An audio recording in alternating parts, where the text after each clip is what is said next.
The negotiations between the European Union and the UK have not made real progress. We have had 6 rounds of negotiations, and there is some rumor that we are heading towards a no-deal situation. No deal would mean that the United Kingdom would leave the European Union in 2018, at the latest in March 2019, and then they would face import tariffs on the side of the European Union that would affect about 50% of British exports.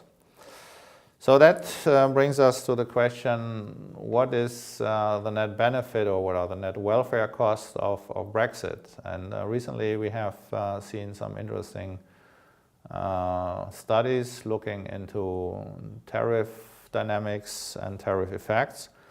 I can summarize our own research as follows. So the United Kingdom would avoid to pay 0.4% of its GDP as a contribution to the European Union.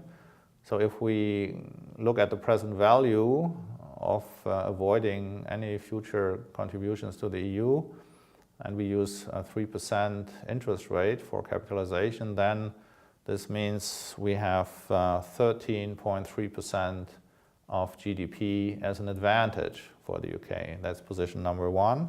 On the other hand, we have, of course, then in the future that the UK will put its own tariffs on various imports from the European Union. One can anticipate this will roughly amount to 0.25% loss of the real GDP in the UK, because imposing import tariffs on the side of the UK means that the imports from EU27 will become more expensive, and this amounts to a loss of real income. Now, interestingly, we also have then a similar problem when it comes to the UK exports. So just looking again at the import side, so importing from the EU means then that the loss for the UK will be 8.3% of GDP as a present value. So if we discount all the future price increases and the relevant effects. Now on the export side, there's a problem for UK firms which on average have rather limited market power. So let's say you are an automotive exporter and you face a 10% import tariff on the side of the EU, then you cannot easily raise the prices by 10%. Rather, you would have to reduce the net price, so that means net of the EU import tariff, and this amounts, of course, to a reduction of British companies' profits. This will also amount probably to 0.5% of GDP, and as a present value, you have another loss of 8.3% of GDP. We also have an effect which is a kind of an echo effect or repercussion effect from the channel which goes like this. GDP, let's say, in the UK would be lower by 6% of GDP.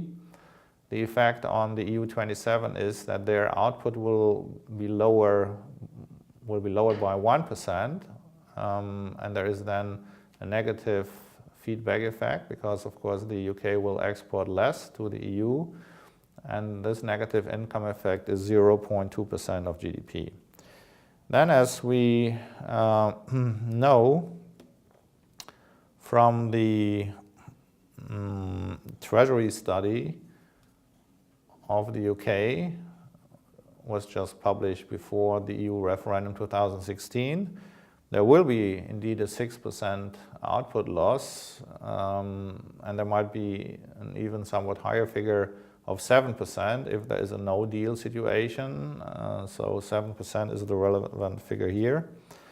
In addition, we know from the Treasury study of the UK that there are costs for the UK in the sense that the negotiations of Mr. Cameron, which he had made with the European Commission in early 2016, the topic was basically a deepening of the EU single market, particularly in the field of services, and that would have been to the benefit of the UK, would have increased the output there by 4%, so these 4% cannot be realized.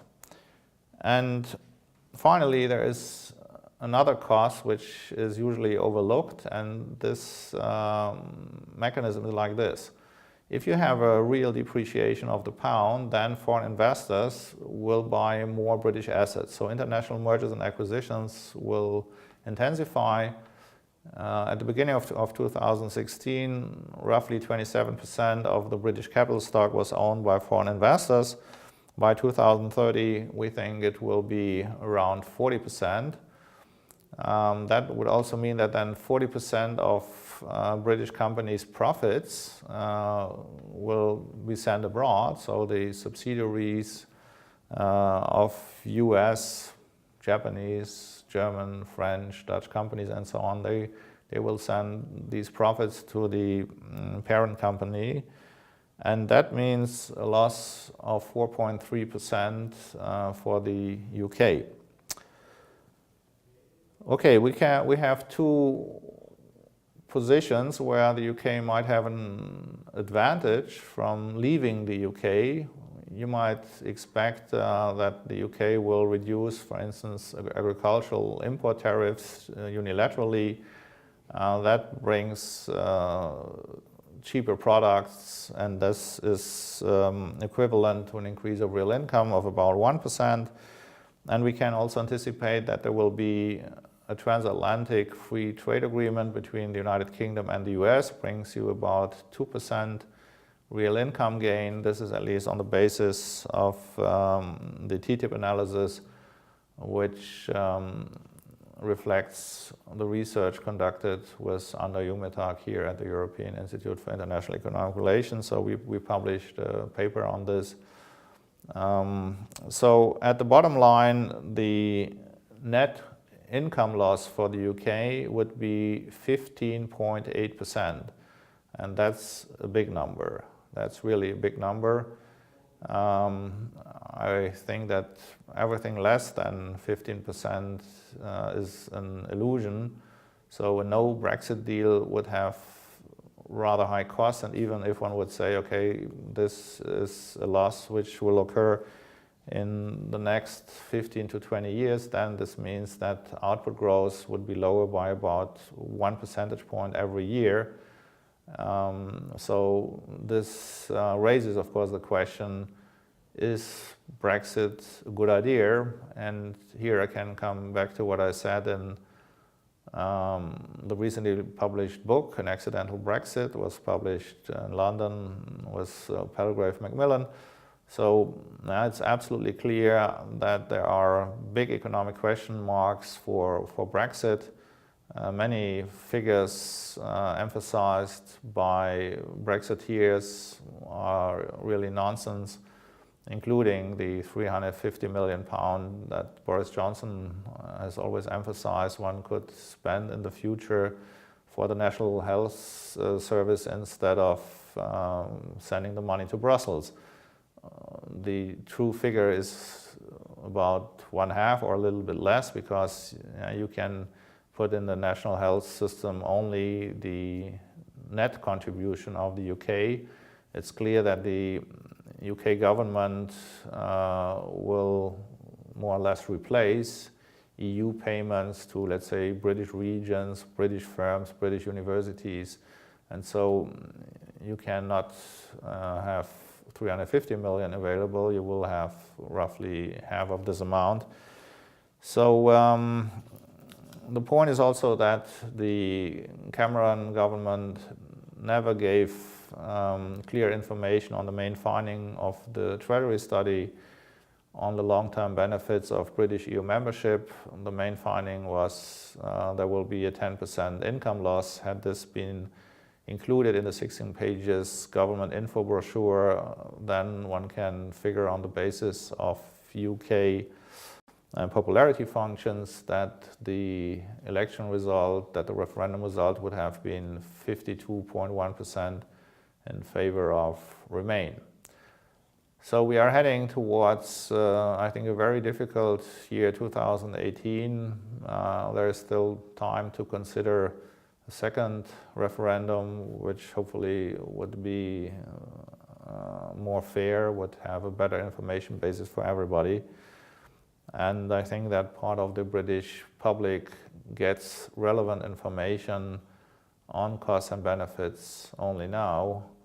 It's also clear that the European Union, whether there is Brexit or not, should adopt a lot of reforms, but that's a different topic and depends, of course, on some policy initiatives of Germany and France.